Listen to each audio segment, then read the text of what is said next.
quick video here. This is a game that is going to be, if not dead, changed very soon. And I'll be quick about this too, because this game is one that actually disappointed me. This is Tanks from Gale Force 9. Not Battlefront, Gale Force 9. It uses the exact same plastics that Flames of War does.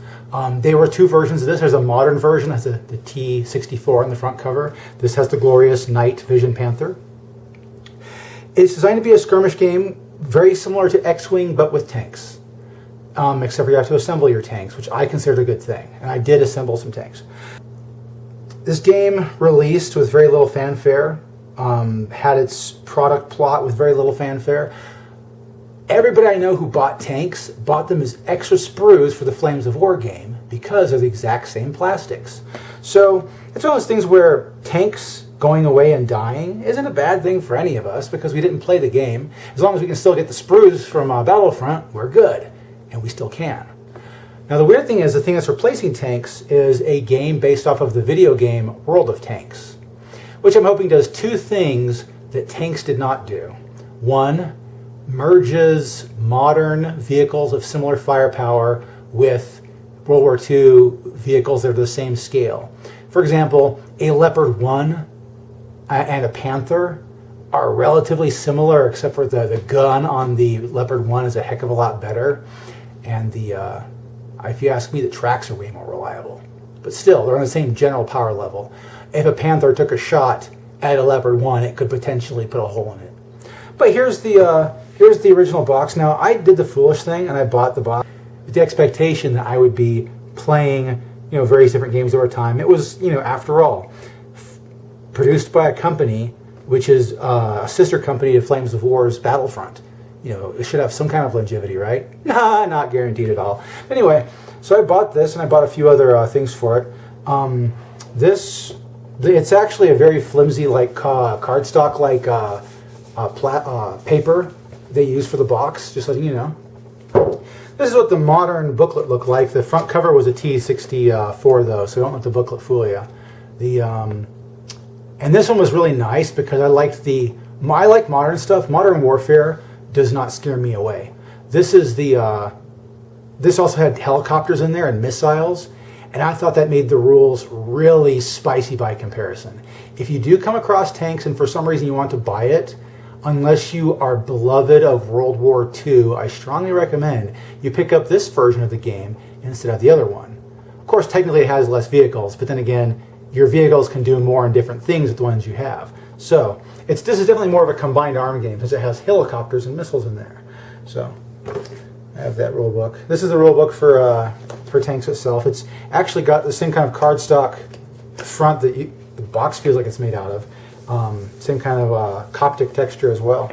And it has, the back is the full rules to play the game. This is my box of the game. Let me take the storage foam out. I have a ton of cards. And they have all kinds of cards. They have upgrade cards. They have vehicle cards. Where's an actual vehicle? I'm getting regiments here. Here is a beloved priest. I have a priest named Judas. It's pretty cool. But yeah, there's a bunch of cards that come. The game is very card dependent, as if cards were like the breath of the universe. They're not, but don't let them know that. They have tokens. There's a tactical advantage token if you're playing the modern game. I think I have flight stands in here. No, I don't. I don't think so. This is the movement stick. I have the... I guess these are the promotional items. Not like anybody cares about this promotional item, but I have two of them. Yay. So there's that. Now the fun thing is the vehicles for this can be used in other games. Unless you do something screwy like I did and paint them in a very unofficial manner. Now, these are not. This is a Stuart tank. The Stuart tank is, of course, very much a historical vehicle and a historical paint job. I even gave it kind of a crappier, beaten up paint job. I like the idea of that scrapyard platoon they had back when Nuts and the original Battle of the Bulge release was a thing. And so I've always been tempted to make a scrapyard company using the support company rules, just targeting this scrapyard platoon and making that into my actual company. That would be kind of fun. And of course I have the 2 Shermans that came in the box. They come with a Panther and 2 Shermans. Here is my Sherman 1. Let me see if I can get closer to the camera so he doesn't look. See, it's a Sherman. Yeah. Which is really funny. I took a different route with this game. I would usually play like the British or the Germans. In this one, I picked up the Americans and the Soviets. Now, I am a Soviet player too. I have Soviet forces, but they're very specialized. Yeah, here's the Sherman 76. Or I named this guy Chad just for the hell of it. I think it was a very appropriate name for a heavier Sherman. He's the big boy on the block. Now, I had a Pershing in here as well, but never got to use the Pershing. He was I bought him first because I knew he'd be the most broken tank in the game. They kind of backfired me because I never got to use them. This Soviet scheme is based on, like, you know, the colors that MiGs were in the Cold War. But still, it's plenty Soviet. Here is a Su-100, the nicer of the 2 options that come at this point value. Then you have the T-34 standard.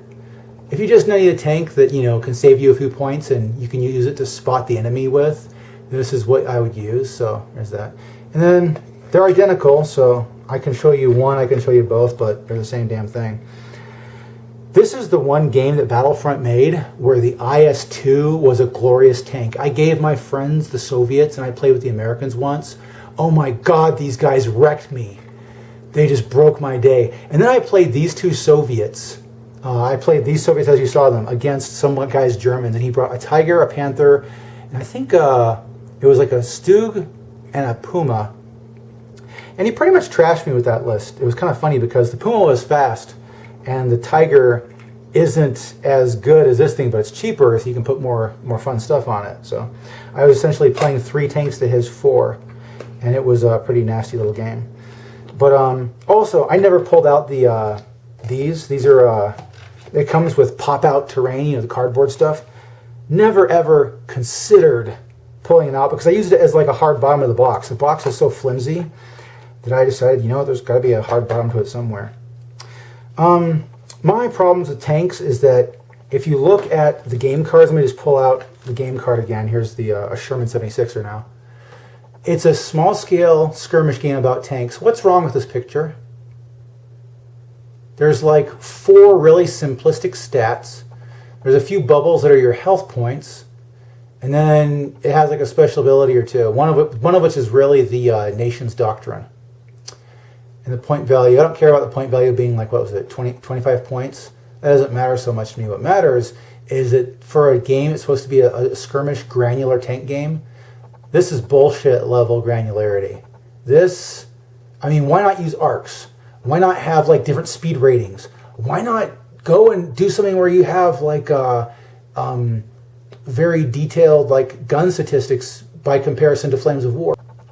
They're replacing it with World of Tanks, and from what I've seen, it's just going to be the same game, reskinned.